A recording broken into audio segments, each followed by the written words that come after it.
Di ba dapat tayong lahat ng dadalamahati sa pagamatay ng mga sundalo? Bakit yung kapwa sundalo nila pinili ang oras na to para mawala ang nangyari sa kanila at mamulitika? Hoy ikaw, asong baliw, Trillanes na walang kwentang senador dati at gustong maging presidente ngayon. Pero ang pakikiramay sa mga namatayan, nakatulad mo naman sanang sundalo, ay wait lang. Hindi pala kayo pareho. Dahil ikaw ay isang magnanakaw na corrupt na walang kwentang tao na sana ikaw na lang ang kinuha ni Satanas para iuwi doon sa kung saan man siya nanggaling. You say na corrupt si SBG and President Duterte? Proof! Bakit ayaw mo makipag-meeting kay Greco Bellica? Bakit ayaw mo makipag-meeting sa ombudsman at ayaw mong magsampa ng kaso? Is it because ikaw mismo walang kwenta at walang utak? So what does you, Lenny Robredo, and Manny Pacquiao have in common? Too much ambition and no actual brain. Okay? Just in case that part isn't clear, you're a traitor, you're stupid, you're useless, and you should never be elected into office in 2022. So good luck with that. Barking dog.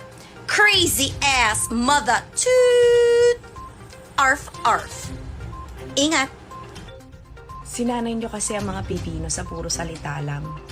Sinanay nyo ang Pilipino sa mga pangako na talaga namang napako. Yung kino-ordinate lamang po ng Vice President, pinadala na po ng Mayor ng Davao.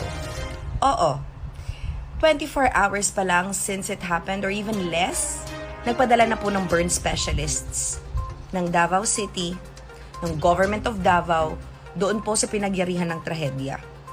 In-announce ba sa media ito? Hindi. Pero 'di ba? Puro kayo paninira sa malditang nanuntok ng sheriff all those years ago.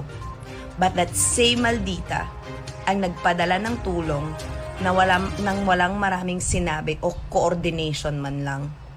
At yung tatay niya na binabastos niyo araw-araw, na bastos daw, wow. Yun yung nagpakita. Di ba yung disente niyong presidente ni hindi man lang sinalubong yung mga patay? Nung namatayan din siya ng 44 ba yun? Di ba hindi siya nagpakita sa airport na sinalubong man lang sila? Doon na lang ako sa matandang bastos. Doon na lang ako sa matandang bastos na napaiyak dahil sa sakit na nararamdaman niya dahil namatayan siya. Dahil na-feel niya ang kawalan ng pamilya dahil nagpakita siya. Kahit great personal risk man ito, nagpakita pa rin siya. At sinabi pa rin niya ng kapakanan ng bawat pamilyang naiwan ay talagang tutulungan ng gobyernong ito. Asan nga ba yung mga disente nyo? Yung mga disente nyo hanggang coordinate lang. O kaya yung mga disente ninyo na may mga iskandalo pala online. Yung mga jumadjakol. Diba yan yung mga disenteng gusto nyo? O yung mga disente nyong napakaingay, pero eto pala talaga yung totoong rapist. Yung totoong malisyoso. Yung totoong may kinakaharap na kaso kaya wala na sa social media. Di ba ganyan kayo? Sanay kayo sa mga disenteng may mga ugaling di makain ng aso. Doon na lang ako sa maldita. Doon na lang ako sa matandang bastos na sinasabi niyo. Doon na lang kami. Okay lang? Sige, stay decent and poor and underdeveloped. Dahil sinanay niyo naman mga sarili niyo yan for 30 years, right? You pick decent but useless. I pick maldita but useful and effective. And I thank you. Ingat. So kahapon, there were 90 of our AFP personnel from the 4th Infantry Division who flew from Cagayan de Oro City and crashed in Paticol, Sulu. And from what I heard and from what I know, the AFP would like to be respected in conducting investigations as to how and what happened, and for us normal citizens to not speculate. All we can do now is to really grieve and pray for the families to get the bodies of those who were affected or who died, for them to be recovered and to be given decent burials all throughout. Ang kinakagalit ko lang ay yung nakikisawsaw pa, yung Office of the Vice President, nagbitiw pa ng salita na gusto nilang makipag-coordinate at tumulong sa search and rescue at retrieval operations dun sa mga namatay. Ang sa akin lang, utang na loob, wag na po kayong makisawsaw. Poproblemahin na naman kayo kung makikisali kayo kasi alam niyo naman siguro po, 'di ba, that Paticol is not exactly the safest place. So makikisawsaw pa kayo doon, 'di ba? Gagamit pa at gagawa pa kayo ng paraan to, alam mo yun, just let the AFP do their job. It already is so painful for them to have to see videos upon videos of the crash and yet have to deal with the families who lost so many of their loved ones. And then makikisali pa kayo knowing that yung move naman na yan is not really exactly what is sincere. Because if you know what's sincere, share ko lang, did you know that Davao City flew their flags at half-mast without being told? They just did.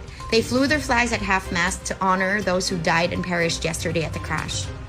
Did they announce that? No, that's why I'm telling you. And if you really wanted to grieve VP Lenny, why don't you do exactly that? I don't really know exactly where you're from because, you know, I don't really identify with you as a Filipino citizen because you're not acting like it most of the time. So why don't you grieve like that? Why don't you actually coordinate something and the help for the families of those who are affected without having the media to announce it for you, without you having to hold a press conference or having a sound bite? Do it.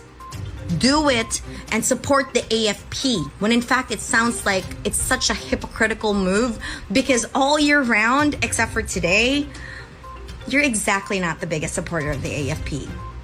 Remember that? Remember how you're the one who is so fast to comment and judge them? And now since you can use this opportunity to grieve so that you can use it for the elections, no, wag po tayo magpauto sa mga ganyang tao.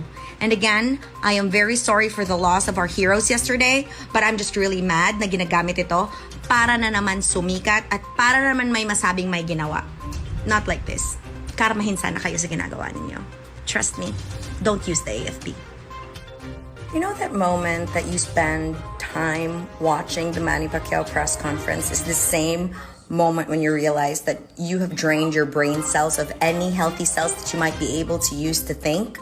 Because that's how I felt. That entire press conference was just about you saying something about the DSWD and the DOE and the DOH. Really? Well, first of all, you don't really need the STAR app to get help or ayuda. At least not here in Butuan City. At least not here in the region that I know of because people here, the DSWD here, they have to make the effort to go to communities and barangays and poroks to get the help across. It's even a security risk for them. It's even a risk for their health too. And when you say that the DOH acquires medicines that are about to expire, where? You need to be specific because you can't generalize because I for a fact know that I know of a batika ng bayan that I support and go to frequently and they don't have that type of services. They don't have medicines that are about to expire. They have updated medicines that can help the community even in the farthest, reddest areas possible. And it's a risk also for the people running this Batika ng Bayan and in this LGU to even serve at least 11,000 of its citizens. Next, about the DOE. If I were you, Manny, you would visit areas like here in Caraga with problems of the DOE that encompasses so many things, not just corruption. But that's the thing. Since you politicize every single stupid-ass thing you do, it does not seem like you care about us. And if you say that you know the heart of the president, you would know that mentioning his name and taking a swipe at it and saying that there's 3 times more corruption during his term, that's not actually true. I know of at least 15 people who lost their jobs because they were corrupt. And that's only me, and I'm a nobody. And as for corruption, I did something about somebody very corrupt here in Butuan City recently. I got him relieved of duty. I did not hold a press conference, I did not insult even our mayor, and I did not even have to say and announce it. Because that's the thing. If you really want to help Manny, you won't announce a single damn thing. You just get the job done. Period. But you wouldn't know that, right?